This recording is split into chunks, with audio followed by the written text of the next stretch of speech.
भाई कपड़े मर्यादित ही होने चाहिए। हमारे बाप दादों ने तो यही सिखाया, जो मैंने सीखा है वो मैंने बताया कि कपड़े मर्यादित होने चाहिए।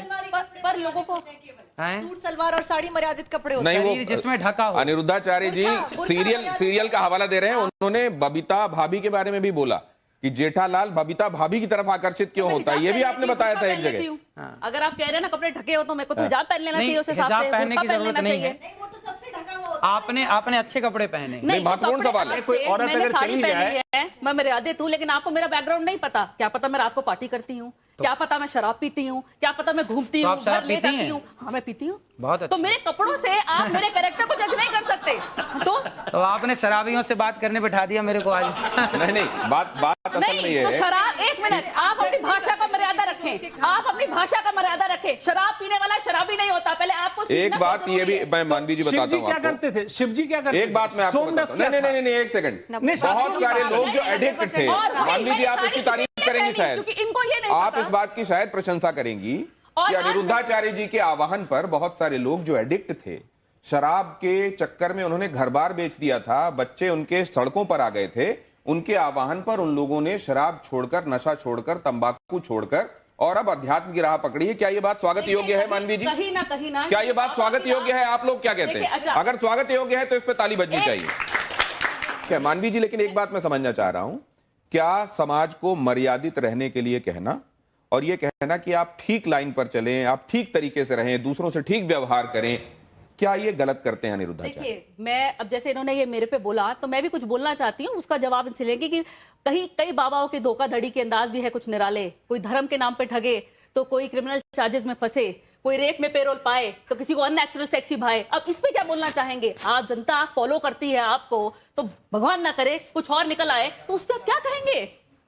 जवाब लेते हैं। क्या आडंबर करने वाले लोग भी हैं साधु के वेश में, उनसे सावधान रहना चाहिए? इसलिए कहते हैं पानी पियो छान के और गुरु बनाओ जान के।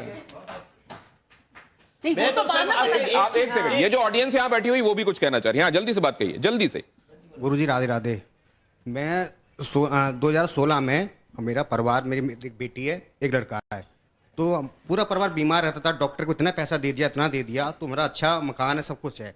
तो मैंने एक गाय का बछड़ा गाय रखी। गाय रखने से अभी तक मैंने 1 रुपया नहीं दिया डॉक्टरों को। 1 रुपया दिया। अभी भी मेरी मिसेज, अभी तक उन्होंने कभी भी चेहरे पे क्रीम नहीं लगाई, कभी भी क्रीम नहीं लगाई। और दूसरी बात, जो कहना क्या चाह रहे हैं? मैं कहना चाहता हूँ, जो भी आप गोबर बताया, गाय का गोबर है ना, उसके उपला बना के छत पे करते हैं। जितने मोहल्ले वाले आते हैं, तो जैसे पूजा होती है तो हमारे घर से लेके जाते हैं, तो अच्छा लगता है मोहल्ले वर्ग। अभी तक कोई बीमारी नहीं, कुछ नहीं। बहुत अच्छी बात है। ये प्रमाण है, आप प्रमाण मांग रहे थे। ये देखिए, आपके भक्त हैं और आपकी बातों को मानते हैं। ये भी तो सुनते। बीमारी क्या थी आपके घर में? क्या बीमारी थी? मिसेज को मैं अंदर खुले बताता हूँ मैं आपको। खुला पेट की बीमारी थी। कभी डॉक्टर के पास, कभी एम्स में दिखाया, मैं कागज दिखा दूंगा सर, मैंने इतना पैसा लगा दिया, मेरा एक प्लॉट चला गया। क्या बीमारी थी? बीमारी अंदर की। अरे बीमारी का नाम बताइए भाई, जब इतनी जगह जा चुके, बीमारी का नाम बताइए। बीमारी बताता हूँ मैं आपको। बीमारी क्या, पेट की बीमारी थी, तो बच्चा नहीं होता था और फैल हो जाता था, कभी कैसे क्या। उसके बाद जब गाय रखी तो बहुत कृपा से बहुत कुछ अच्छा हुआ, बहुत अच्छा लगा। और सबको, पूरा मोहल्ला, मैं कहना चाहिए सबको, सबको एक गाय रखना चाहिए घर में। ये मैं एक बात लाइटर नोट पे आपसे जानना चाहता हूं कि जब कोई आपसे भाव विवल होकर ये कह देता है कि गुरुजी मेरे चरणों में आपका कोटि कोटि प्रणाम। हाँ, तो बिल्कुल हमारा तो सबके चरणों में प्रणाम है ही है। राधे राधे गुरुजी, मेरा सवाल आपसे ये है कि आप महापांच पाप के बारे में बात करते हैं, उसमें से एक पाप ये है, जो इंसान मांस खाता है उसके हाथ से पानी नहीं पीना चाहिए, क्योंकि जो उसके हाथ से पानी पिएगा उसी की वाणी बोलेगा। तो अगर हम लोग किसी रेस्टोरेंट या कैफे में जाते हैं, अगर वो वेटर हम लोग को पानी सर्व कर रहा है, हमें क्या पता वो मांस खाता है कि नहीं। इसीलिए तो हमारे बुजुर्ग कह गए बेटा घर पे ही खाओ, घर के बाहर मत खाओ। सिंपल बात। अच्छा, एक नहीं तो ये जो बातें हैं वो शास्त्र सम्मत हैं, इसलिए मानना चाहिए, या व्यवहारिक भी हैं इसलिए हम उनको लागू कर सकते हैं? आहार शुद्धौ सत्य शुद्धौ लिखा है। तो खेती भी घर पे कर लेनी चाहिए, क्योंकि सब्जी घर पे तो होती है खेती बेटा। संभव नहीं आज के परिवेश बेटा घर पे तो होती है ना खेती। देखो लाखों लोगों की शराब छूट गई मेरे कहने से। बहुत अच्छी बात। लाखों लोगों के घर बस गए। कितने पति पत्नियों के झगड़े होते थे, कथा सुनने के बाद वो पति पत्नी बिल्कुल प्यार से रहने लग गए। सास बहू के झगड़े होते थे, कितना डिप्रेशन था, सारा डिप्रेशन खत्म हो गया।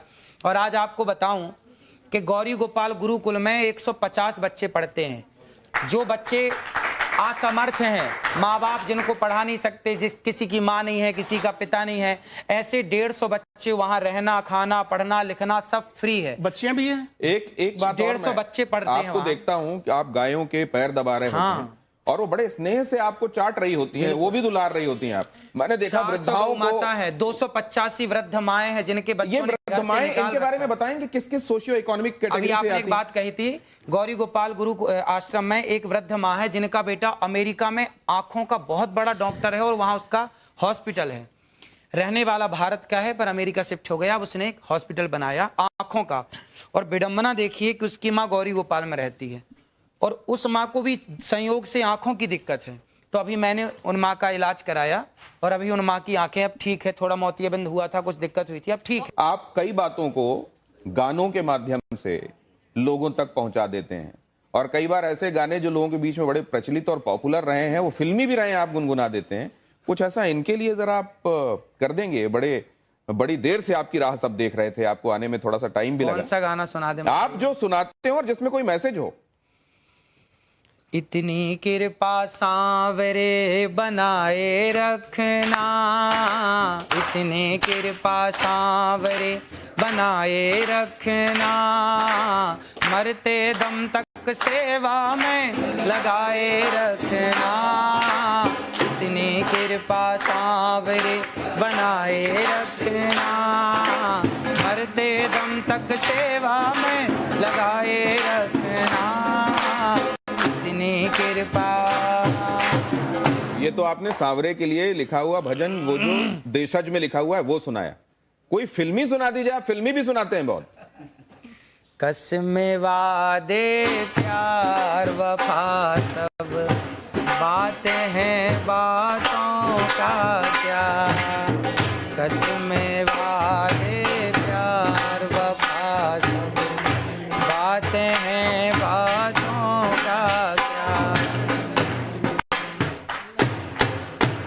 कोई किसी का नहीं है, झूठे नाते हैं, वहां नहीं गए आप?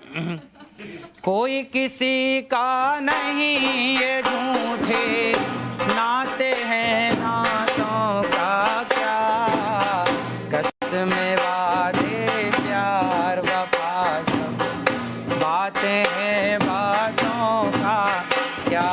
नहीं, लेकिन आपकी कस्में लोगों की सेवा के लिए, आपके वादे लोगों के लिए, आप आगे भी सेवा करते रहेंगे, वफा उनसे, ये तो सब सच है, हम देख रहे हैं। जरा ये आप तख्ती दीजिए मुझे, यस और नो वाली। जिसकी लाठी उसकी भैंस। ये है, देखिए इसमें क्विक क्वेश्चंस में आपके पास दो ऑप्शंस होंगे, एक तो ये हाँ का ऑप्शन है और दूसरा नहीं का। आपको जो सही लगे वो उठा दीजिएगा। ये इसी में दोनों हैं। आप हिंदी वाला चाहे हिंदी वाला, अंग्रेजी वाला चाहे अंग्रेजी, आपको ये सुविधा है। अब पहला सवाल मैं आपसे कर रहा हूं, इसमें आपको जो सही लगे हाँ या ना वो उठा दीजिएगा। आप दोनों एक ही कर लें तो ज्यादा अच्छा रहेगा। ये जैसे आपका ये हाँ हो गया और इसको नहीं कर लीजिए। अब आपको जो उठाना है वो उठा दीजिएगा, ठीक है? ठीक। इससे आपको पता भी रहेगा कि ये कौन सा वाला है। अखिलेश यादव का कहना है कि मठाधीश और माफिया एक हैं। योगी आदित्यनाथ का कहना है कि बटेंगे तो कटेंगे। क्या ये सही है? बिल्कुल सही है। राहुल गांधी का कहना है कि भारत में कौशल की कमी नहीं है, बल्कि कौशल रखने वालों का यहां सम्मान नहीं होता।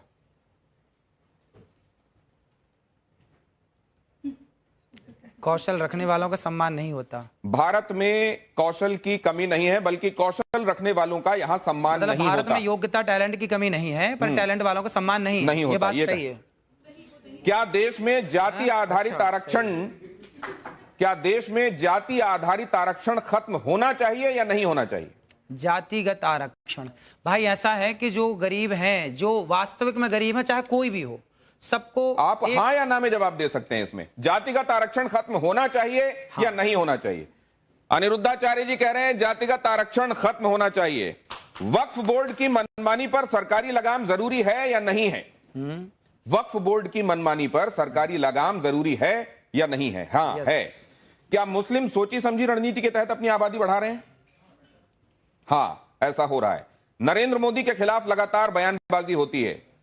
क्या ये ट्रेंड खतरनाक है और जानबूझकर चलाया जा रहा है? देखो, राजनीति के ज्यादा सवाल मेरे से मत पूछो, क्योंकि राजनीति मेरे को आती ही नहीं है। राजनीति नहीं आती। ये राजनीति भी शास्त्र इसके संदर्भ में भी बताते हैं। वो जब मैं चाणक्य ने बोला, चाणक्य तो पूरा इसी पे बोल रहे। आपके हिसाब क्या से है, यदि मैं राजनीति पे बोलने लग जाऊं, राजनीति करने लग जाऊं ना, तो फिर राजनेता परेशान हो जाएंगे।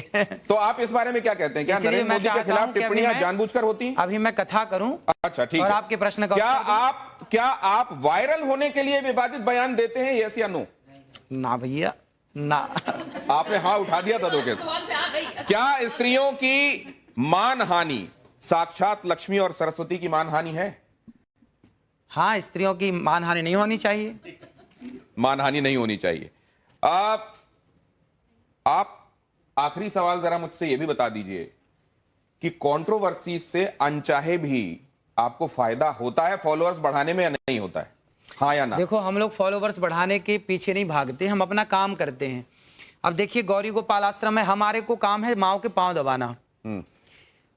मैं माओ के पांव दबाता हूं। देखिए, गौरी गोपाल आश्रम में ना ब्राह्मण माता भी है, क्षत्रिय माँ भी है, वैश्य माँ भी है, शूद्र माँ भी। मैंने आज तक किसी माँ से कोई जात नहीं पूछी।